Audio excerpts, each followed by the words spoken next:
É preciso atuar com o coração transparente, sem máscaras, e confiar na força da palavra de Deus. Evangelho segundo São Mateus, capítulo 23, versículos do 27 ao 32.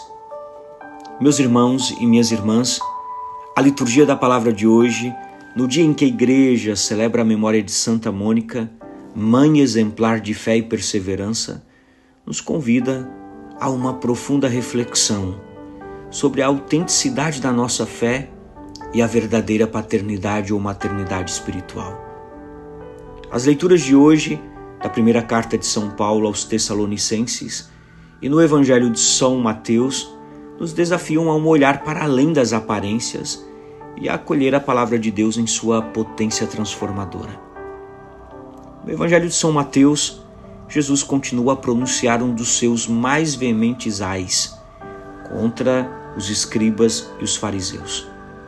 Ele os compara a sepulcros caiados. E ele diz: ai de vós, escribas e fariseus hipócritas, que sois semelhantes a sepulcros caiados. Por fora parecem belos, mas por dentro estão cheios de ossos de mortos e de toda a podridão.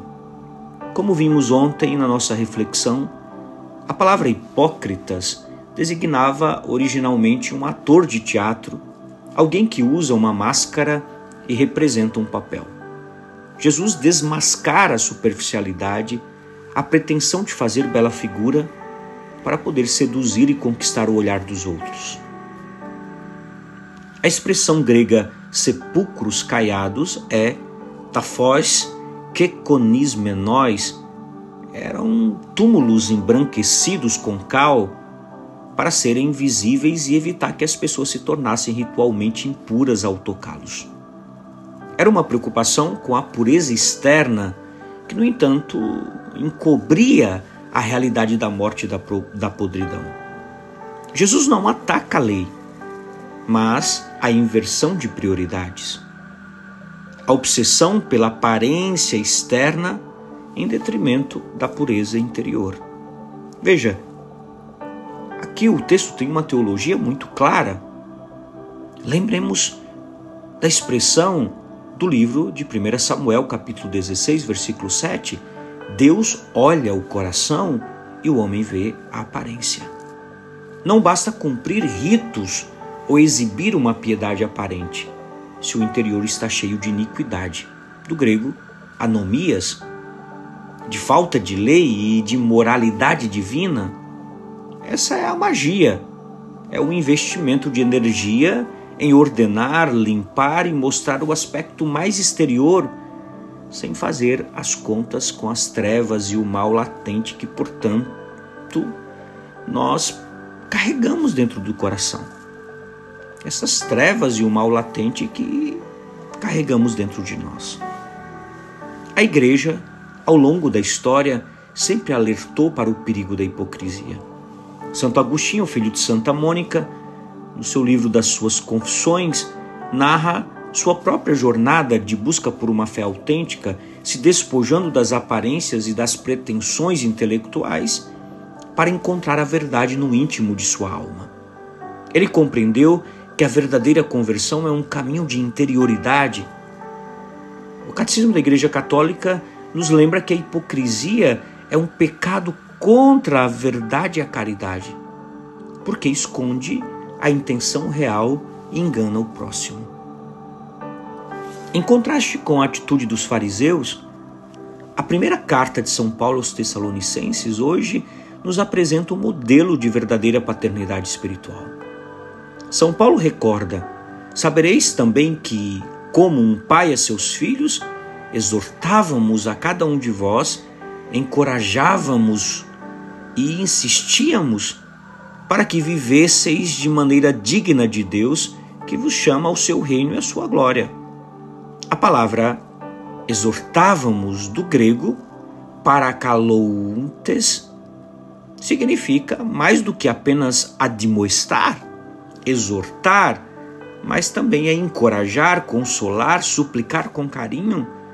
São Paulo não busca glória humana nem lucro, mas ele conduz seus filhos na fé a viverem dignamente segundo os desejos de Deus, ou seja, a conduzirem suas vidas de modo a corresponderem ao chamado divino. Este é um modo todo diverso de viver e exercer a paternidade no Espírito, que não se trata mais de permanecer prisioneiros do desejo, aquele desejo de fazer os outros contentes ou presos a nós, mas de entrar na liberdade de poder exortar todos a conduzir a vida ao nível do amor de Deus.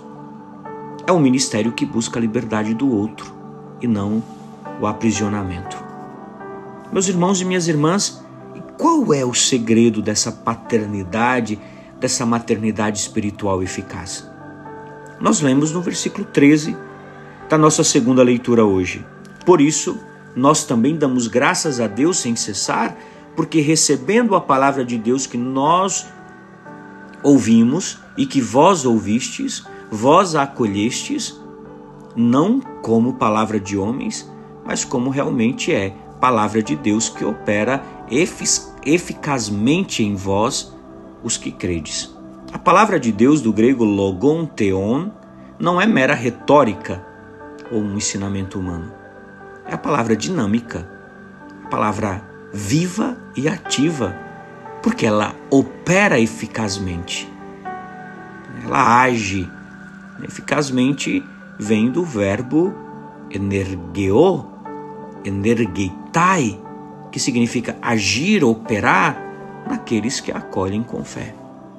O magistério da Santa Igreja, no texto da Constituição Dogmática Dei Verbum, enfatiza a natureza divina e eficácia da palavra de Deus, afirmando que ela é poder de Deus para a salvação de todo aquele que crê, e que a força e o poder da palavra de Deus são tais que ela se torna apoio e vigor da igreja, e para os filhos da igreja, solidez da fé, alimento da alma e pura e perene fonte de vida espiritual. Meus irmãos e minhas irmãs, a figura de Santa Mônica que celebramos hoje é um testemunho vivo dessa maternidade e paternidade espiritual a qual São Paulo também se refere. Com suas orações incessantes, Santa Mônica, e com seu testemunho de vida, ela agiu como uma verdadeira mãe espiritual para seu filho Santo Agostinho. Ela não o forçou, não o aprisionou, mas perseverou na fé, confiando na palavra de Deus que operava através dela e que finalmente transformou radicalmente a vida de Agostinho. Sua alegria maior foi ver o filho convertido, não pela sua própria força, mas pela ação da graça de Deus. Quer dizer, a maternidade, a paternidade espiritual, ela atua com o coração transparente, sem máscaras, e confia na força da palavra de Deus. Eles não buscam aplausos, mas a genuína transformação interior daqueles que lhe foram confiados. Por isso, peçamos ao Senhor que possamos, inspirados por esse evangelho, por São Paulo e por Santa Mônica, examinar o nosso próprio coração. Será que também nós, às vezes, somos sepulcros caiados, preocupados demais com a imagem que projetamos e pouco com a verdade de nosso interior? Que a palavra de Deus, acolhida com fé, nos liberte de toda hipocrisia e nos transforme de dentro para fora, para que nossa vida seja um testemunho autêntico da glória de Deus e não apenas uma bela fachada. Uma abençoada quarta-feira para você e sua família. Que Deus te abençoe em nome do Pai, do Filho e do Espírito Santo. Amém. Paz e misericórdia.